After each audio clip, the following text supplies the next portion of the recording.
আপনি একটা বিশাল কবরস্থানের মাঝামাঝি দাঁড়িয়ে আছেন। ঘড়ি। আজকে একটু আলাদা কিছু করা যাক। কল্পনা করুন আপনি একটা বিশাল কবরস্থানের মাঝামাঝি দাঁড়িয়ে আছেন। ঘড়িতে রাত 1টা বাজে। একটা গর্ত খোঁড়া হয়েছে। যেহেতু একটা গর্ত আছে, আগামীকাল সেখানে কাউকে দাফন করা হবে। রাতের এই শেষ প্রহরে আপনি ভাবছেন, মৃত্যু নিয়ে ভাবছেন। আমাদের রসুলের নসিহত মেনে তার উপর শান্তি বর্ষিত হোক। কি বলছেন আমাদের রসুল আলাইহিস সালাতু ওয়াস সালাম? তোমরা অধিক পরিমাণে জীবনের স্বাদ হরণকারীকে স্মরণ করো, অর্থাৎ মৃত্যু। এই মুহূর্তে আপনি আছেন গর্তের ভেতরে, পা ছাড়িয়ে দিয়েছেন এর ভেতরে। চারপাশে অন্ধকার, আপনি ছাড়া আর কেউ নেই আশেপাশে। মৃত্যু তার সমস্ত শীতলতা দিয়ে আপনাকে ঘিরে রেখেছে। ভয় আর আতঙ্ক ভরা একটি পরিবেশ।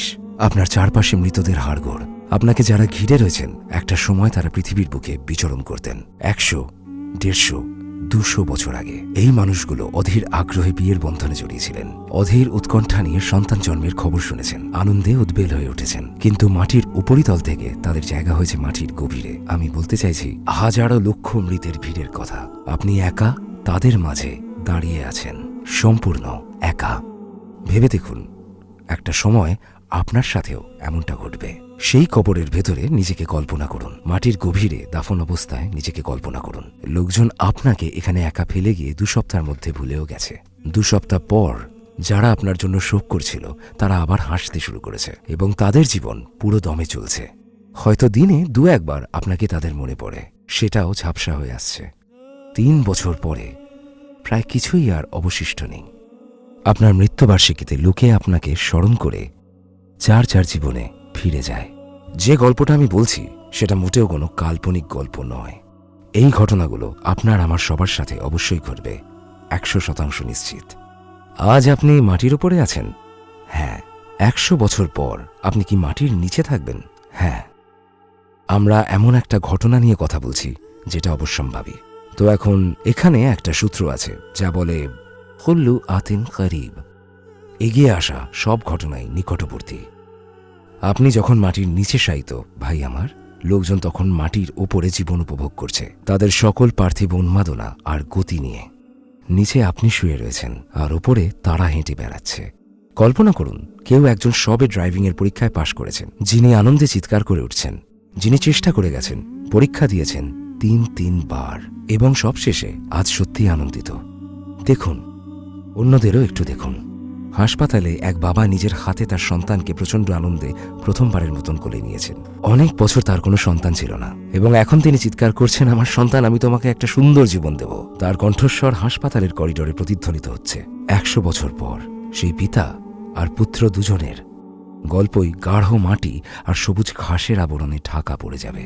এখন কোথায় সেই উন্মাদনা, সেই আনন্দ? কোথায় সেই চিৎকার? ভীষণ অদ্ভুত, তাই না? লোকে প্রায় মনে করে মৃত্যু হলো এক নিশ্চিত ঘুমে ঢলে পড়ার মতন। আমরা প্রায় বলি, আমি মরে গিয়ে সব যন্ত্রণা থেকে মুক্তি পেতে চাই। কিন্তু সত্যি বলতে বাস্তব চিত্র কিন্তু একেবারেই ভিন্ন। আপনার মৃত্যুর দিনে আপনি গভীর এক ঘুম থেকে জেগে ওঠেন, এক গভীর পার্থিব ঘুম। এরপর সমস্ত সত্যিটা আপনার সামনে নিরাভরণ রূপে ধরা দেয়। আপনার চোখের সামনের পর্দা, ঘুম আর অবহেলার পর্দা সরে যেতে শুরু করে। আর কোনো ঘুমের রেশমাত্রও থাকে না। আপনি পুরোপুরি জেগে ওঠেন।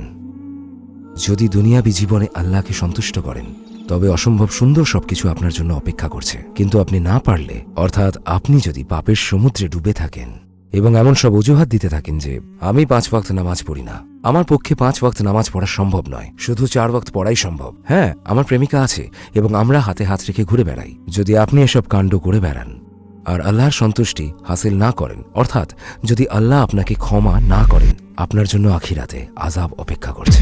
সেই শাস্তি কিন্তু কোনো সাধারণ শাস্তি নয়। আমরা জান্নাত বা জাহান্নামে পৌঁছানোর আগে আমরা কবরের দুনিয়ায় পৌঁছাই। আমাদের রাসূল, তার উপর শান্তি বর্ষিত হোক, তিনি বলেন, হয় কবর জান্নাতের বাগানের মতো সুশীতল বাগান হবে, নয়তো জাহান্নামের আগুনের এক কুণ্ড হয়ে উঠবে।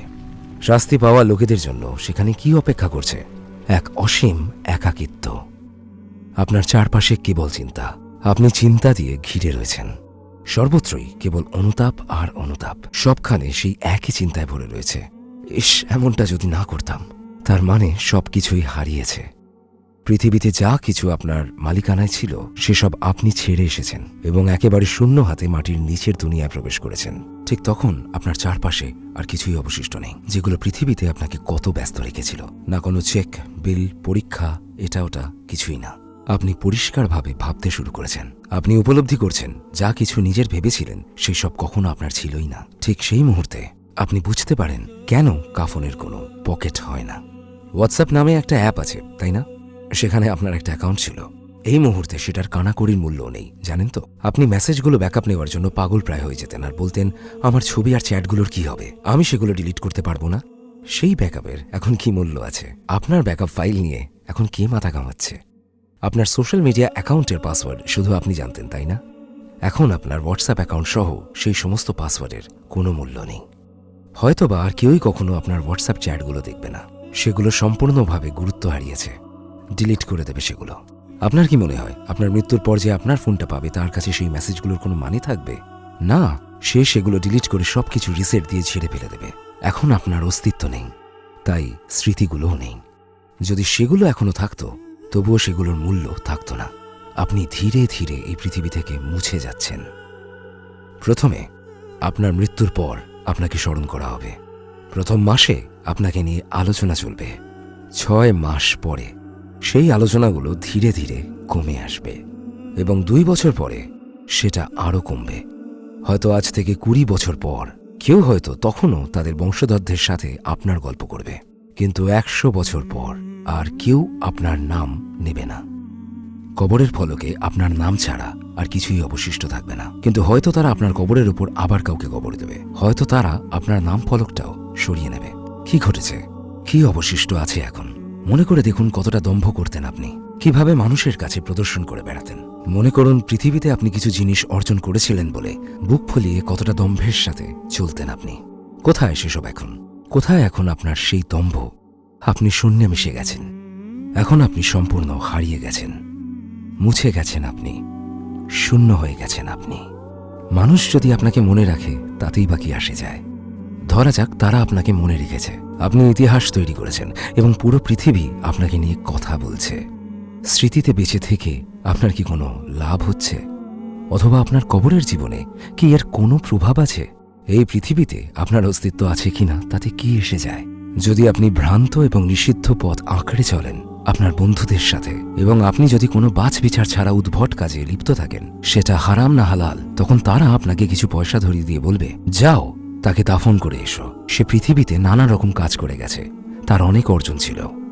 দিন শেষে এসবের কোনো মূল্যই থাকবে না। তারা বলবে, একে দাফন করো, এর সাথে আমাদের আর কাজ নেই, এর উপর মাটি ঢেলে দাও, দাফন করো একে। কি করা উচিত তাদের? আপনার কবরের উপর ছবি টাঙাবে? সেটা কি আপনার খুব সুন্দর একটা ছবি হতে হবে? তারা এমন করল কি করল না, তাতে কি কিছু যায় আসে? মনে রাখুন, আল্লাহর সন্তুষ্টি অর্জনে ব্যর্থ হলে এই পরিণাম অপেক্ষা করছে। যদি আমরা আল্লাহর সন্তুষ্টি অর্জন করি তাহলে চমৎকার সব ব্যাপার ঘটবে। আমি যে কথাগুলো আপনাকে বলছি দয়া করে ক্ষুব্ধ হবেন না বা মন খারাপ করবেন না। এতদিন পর্যন্ত তারা আমাদের সুন্দর সুন্দর কথা বলছিল, কিন্তু হঠাৎ কি হলো? সোনামণি আমার, তুমি জুমায় অংশ নাও, মাশাল্লাহ মাশাল্লাহ বারাকাল্লাহ। একটু দেখো অন্যদের, তারা তো জুমার নামাজেও যায় না। আমরা সবসময় নিজেদের চাইতে খারাপ অবস্থানে যারা আছে তাদের দেখে শান্তি পাই, কিন্তু নিজেরা ভালো হই না। তুমি কি একজন ভালো মানুষ হতে চাও? নিজের কমতিগুলো স্বীকার করার মাধ্যমে তার আরম্ভ হোক। যখন তুমি আল্লাহর প্রিয় বান্দাদের দিকে তাকাবে, তারা কি বলে, আমি তো চমৎকার, আমি তো পারফেক্ট। সব সময় নিজেদের ঘাটতিগুলোই দেখে। আধ্যাত্মিকভাবে তারা যত উপরে ওঠে তত তারা বিনয়ী হয়, কিন্তু আমরা যত নিচে নামি আমরা তত উদ্ধত হই। চলুন আজ নিজেদের নাফসকে তীক্ষ্ণ ফলার আঘাত করি, নিজেদের অহংকে আঘাত করি। এই আলোচনাগুলোই আপনাকে সাহায্য করবে। এই সমস্ত স্তুতিবাক্য ভুলে যান। মাশাল্লাহ বারাকাল্লাহ, তুমি অসাধারণ, এড়িয়ে চলুন এইসব।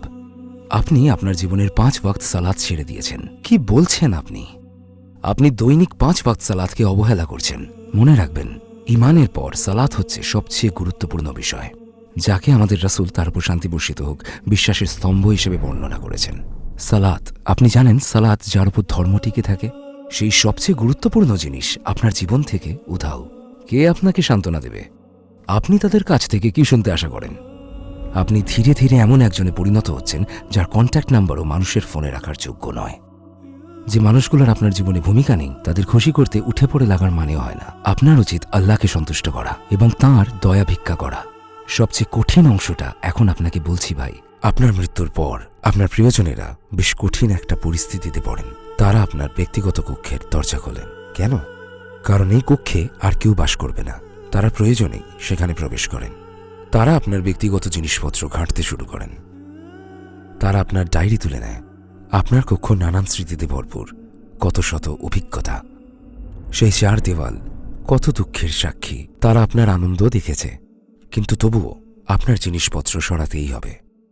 সেখানে আপনার কোট রয়েছে, দেখুন, এখনও হ্যাঙ্গারে ঝুলছে। সেই জুতাগুলো মনে আছে যেগুলো বিশেষ উপলক্ষেই পরতেন? সেগুলো বেশ দামি এবং কিনতে আপনাকে বেশ কষ্ট করতে হয়েছে। সেখানে আপনার নেকলেস আছে, দেখুন কত শখের জিনিস আপনার। আপনার বইতে ছোট ছোট নোট নেওয়া আছে। আপনার একটা কফি কাপ আছে, কত শীতের সঙ্গী। এর সাথে আপনার কত স্মৃতি জড়ানো। কিন্তু সেইগুলো এখন নতুন মালিক খুঁজে নেবে। কিছু দিনের জন্য আপনার জিনিসপত্রগুলো এক নতুন মালিকের সেবায় নিয়োজিত হবে। স্বাভাবিকভাবেই আপনার আত্মীয় স্বজন আপনার জিনিসপত্র নিতে চাইবে না। কেন? কারণ তারা আপনাকে মনে করতে চায় না। কারণ আপনাকে মনে পড়লে তাদের কষ্ট হয়। তারা এসব থেকে নিষ্কৃতি পেতে চায়। তারা আপনার জিনিসগুলো অন্যদের দিয়ে দিতে চায়। এখন অন্য কেউ আপনার জুতো জোড়া পায়ে দেয়। আপনার কোট, বুঝলেন তো, আপনার কোট, সেটা এখন অন্য কাউকে উষ্ণতা যোগাচ্ছে। কোনো এক অচেনা মানুষের হাতে আপনার ঘড়ি। অন্য কথায়, পৃথিবীর সম্পদ পৃথিবীতেই থেকে যায়। যেমনটা আমাদের রব কুরআনে আদেশ করছেন। তাদের কি পৃথিবীতে যথেষ্ট সময় দেওয়া হয়নি যাতে যারা সতর্ক তারা আদেশ মেনে চলতে পারে? একটু ভেবে দেখুন। অবশ্যই আমাদের দীর্ঘ জীবন দেওয়া হয়েছে, কিন্তু আপনি যদি ৬০-৭০ বছর বেঁচে থাকেন এবং কখনো সত্যিকার অর্থে এই সমস্ত নিয়ে না ভাবেন, ভাই আমার, এখন ভাবুন, আমরা যেসব নেতিবাচক ঘটনার কথা বলেছি সেসবের মুখোমুখি হওয়ার প্রয়োজন নেই। আমাদের প্রভু আমাদের ক্ষমা করতে চান, আমাদের পানাহ দিতে চান। আল্লাহ চান আপনি জান্নাতে যাবার জন্য এক কদম এগিয়ে আসুন। জানেন তো, পবিত্র হাদিসে আমাদের রব বলছেন তার বান্দাদের সম্পর্কে, যদি আমার বান্দা আমার দিকে এক কদম এগিয়ে আসে, আমি তার দিকে 10 কদম এগিয়ে যাই। সে যদি আমার দিকে 10 কদম এগিয়ে আসে, আমি তার দিকে 1 ক্রোশ এগিয়ে যাই। যদি সে আমার দিকে হেঁটে আসে, আমি তার দিকে দৌড়ে যাই। কি চমৎকার একটা অর্থ ফুটে উঠেছে। তো এখানে আপনাকেও 1 কদম এগিয়ে যেতে হবে ভাই। এটা খুব বেশি কঠিন নয়। আপনার জীবনে হারাম জিনিসগুলোর একটা লিস্ট তৈরি করুন। এক এক করে সেগুলো আপনার জীবন থেকে সরিয়ে দিন এবং 5 ওয়াক্ত সালাতকে জীবনের একটা অংশ বানিয়ে নিন। 1 বা 2 ওয়াক্ত নামাজ দিয়ে শুরু করুন। সম্ভব হলে 5 ওয়াক্ত সালাত দিয়ে এখনই শুরু করুন। জায়নামাজ পেতে দিন। শুধু বলুন বিসমিল্লাহ। খুব বেশি কঠিন না সেটা। আপনাকে মাউন্ট এভারেস্টে আরোহণের মতো কঠিন কিছু করতে বলা হচ্ছে না। আমরা শুধু প্রতিদিন 0.5 ঘন্টা বা 1 ঘন্টা ইবাদতের কথা বলছি। পাশাপাশি এইটা শুধু আপনার জান্নাতে যাবার চাবিকাঠি নয়, পার্থিব জীবনেও আপনি শান্তি খুঁজে পাবেন। আপনার হৃদয় প্রশান্তিতে ভরে উঠবে। যখন আপনি রাতে ঘুমোতে যাবেন, আপনি অপরাধে ভারাক্রান্ত বিবেক নিয়ে যাবেন না, বরং একটি সন্তুষ্ট হৃদয় নিয়ে যাবেন। আপনি চমৎকার স্বপ্ন দেখবেন। চমৎকার সব দিন আপনাকে স্বাগত জানাবে। সবকিছু আরও সুন্দর হয়ে উঠবে। আপনার জীবনে আল্লাহর সাহায্য নেমে আসবে। হয়তোবা যেসব কষ্ট দুর্দশা এখন অনুভব করছেন, যেগুলো দেখে হয়তো ভাবছেন কেন আল্লাহ আমার জীবনে এত দুর্দশা ঢেলে দিলেন, হয়তোবা সেসব সালাত না আদায়ের ফল। আল্লাহ হয়তো আপনাকে কিছু বোঝানোর চেষ্টা করছেন। সেই প্রবাদটা জানা আছে তো, যতক্ষণ শিক্ষা না হয় ততক্ষণ ছবকের পুনরাবৃত্তি ঘটে। এই অবস্থায় যদি আপনি না বুঝতে পারেন, আল্লাহ হয়তো আপনাকে গুরুত্বপূর্ণ কিছু বলার চেষ্টা করছেন। তিনি বলছেন নিজের জীবনকে সঠিক পথে চালনা করো, কিন্তু আপনি বুঝতে পারছেন না। তখন তিনি আরও কঠিনভাবে বোঝানোর চেষ্টা করছেন। যে ভাষায় আপনি বুঝবেন সে ভাষায় তিনি বলার চেষ্টা করছেন। আপনি হয়তো এমন পরিস্থিতিতে পড়েছেন যা আপনার জীবনকে তছনছ করে দিয়েছে আর আপনার চিন্তাকে আচ্ছন্ন করে দিয়েছে, তবুও আপনি বুঝতে পারছেন না। এবার দরজায় সজোরে আঘাত পড়ছে, তবুও আপনি বুঝতে পারছেন না। দরজায় আঘাত আরও জোরালো হয়ে উঠেছে। আপনি কখন রবের সতর্কবাণী বুঝতে পারবেন? আপনি কখন অনুধাবন করবেন? দেখুন, এই ঘটনাগুলো আপনাকে উপলব্ধি করানোর জন্যই যখন আপনি উপলব্ধি করবেন যে আপনার রব আপনাকে বলতে চাইছে নিজের জীবনকে সঠিক পথে নিয়ে এসো এবং আপনি সেটা করা শুরু করেন, আপনি দেখবেন সবকিছু ঠিক হতে শুরু করেছে। আমরা সবাই যাতে রবের সন্তুষ্টি অর্জন করে কবরে প্রবেশ করতে পারি ইনশাআল্লাহ। এবং ইনশাআল্লাহ আজ থেকে 100 বছর পর আমরা একটা চমৎকার জায়গায় পৌঁছব, আমি সে আশাই করছি। তো কবরে প্রবেশের পর আমাদের জন্য কি অপেক্ষা করছে? এই প্রশ্নগুলোর বিস্তারিত ব্যাখ্যা করা যায়, কিন্তু সংক্ষেপে বলতে গেলে প্রথমে রয়েছে সাকারাতের মুহূর্ত, মৃত্যুর ক্ষণ। মৃত্যুর ক্ষণ হল শয়তানের শেষ আঘাত। এরপর মৃত্যুর ফেরেশতা জান কবজ করেন। কবরের জগৎ শুরু হয়। কবরের ভেতর মুনকার ও নাকিরের প্রশ্ন উত্তর পর্ব রয়েছে। এরপর হাসরের দিন উপস্থিত হয়। জানেন তো, মৃত্যুর পর আপনি সরাসরি জাহান্নাম বা জান্নাতে যেতে পারেন না, বরং আপনি কবরের জগতে অপেক্ষা করেন। কতদিন পর্যন্ত? হাসরের দিন পর্যন্ত। যখন কিয়ামত নেমে আসে তখন পুনরুত্থানের শুরু হয়। সেখানে প্রতীক্ষা করতে হয়। এক বিরাট বিচার সভা বসে। প্রত্যেকের কৃতকর্মের জবাবদিহি শুরু হয়। আমরা পুলসিরাত পার হবার পর্বের কথা জানি। জান্নাত এবং জাহান্নাম তার পরের ধাপ। তো এক দীর্ঘ যাত্রা আমাদের অপেক্ষায় রয়েছে। সেই যাত্রা সত্যিকার অর্থে আমাদের মৃত্যুর মুহূর্ত থেকে শুরু হয়। মৃত্যুর পর এই ধাপগুলোতে কোন পথে যাবেন সেই সিদ্ধান্ত নেবার ক্ষমতা আপনার থাকে না। মৃত্যুর পূর্বে আপনার কৃতকর্মের উপর ভিত্তি করে আপনার জন্য নির্ধারিত পথে আপনাকে চালনা করা হয়। যেমন এই মুহূর্তে আপনি ভালো কিছু করার সিদ্ধান্ত নিলেন, আপনি জীবন থেকে হারামকে ঝেড়ে ফেলার সিদ্ধান্ত নিলেন, নানান সৎকর্মের সিদ্ধান্ত নিলেন, সালাত আদায়ের সিদ্ধান্ত। এই গুরুত্বপূর্ণ মুহূর্তে শয়তান হয়তো আপনাকে এই কথা বলে বিভ্রান্ত করবে, এই কাজগুলো তুমি পরেও করতে পারবে, এখন যা করছিলে সেটা শেষ হবার পরে না হয় এসব শুরু করো। সে বলতে পারে আগে বিয়ে তো করো, হিসেব কিন্তু এখনই শুরু হয়ে গেছে। আপনি এখন যে সিদ্ধান্ত নেবেন সেটাই সবশেষে মৃত্যুর পর আপনার পথ নির্ধারণ করবে। আপনি হয়তো এখনই নিজের জীবনে পরিবর্তন আনতে তৈরি নন। আমি জানি না, আমি কারোর বিচার করতে বসিনি, কিন্তু সেই প্রবাদটার কথা জানেন তো, ডাক পিয়ন খুঁড়িয়ে হাঁটলেও খবরটা কিন্তু সত্যি। যদি আমার চিৎকার এবং কটু কথায় কেউ কষ্ট পেয়ে থাকেন, আমি ক্ষমা চাইছি, কিন্তু এই সত্যগুলো আপনাদের জানাতেই হতো। কেউই সুনিশ্চিত জান্নাত দাবি করতে পারেন না। বাস্তবতা এভাবে চলে না। আমি আমার অতীত গুনাহের জন্য তওবা করেছি। আমি স্বেচ্ছায় আমার সকাল সন্ধ্যা আল্লাহর দেওয়া ধর্মের পথে উৎসর্গ করেছি। আমি এর পরিবর্তে আমার রবের সন্তুষ্টি কামনা করি। আমার হৃদয় আশায় পরিপূর্ণ। এমনটা নয় যে এসব কিছুই ঘটবে না। আমি খুবই আশাবাদী, মানে আমি আমার রবের অনুগ্রহে বিশ্বাস রাখি। ইনশাআল্লাহ আজ থেকে শত শত বছর পর যখন আমরা আবার পুনর্জীবিত হব, এখানে আমরা সবাই জান্নাতে নিজেদের চোখ খুলব এবং বলবো আলহামদুলিল্লাহ। ঠিক সেই মুহূর্তে সমস্ত যন্ত্রণা, দুঃখ, কষ্ট, ঋণ, হতাশা এবং আমাদের প্রিয়জনের কাছ থেকে দূরে যাবার বেদনার অবসান ঘটবে। আমাদের সমস্ত দুশ্চিন্তার সমাপ্তি ঘটবে এবং এক গৌরবময় জান্নাতে আমরা বলবো বিসমিল্লাহ। আমার ভাইয়েরা,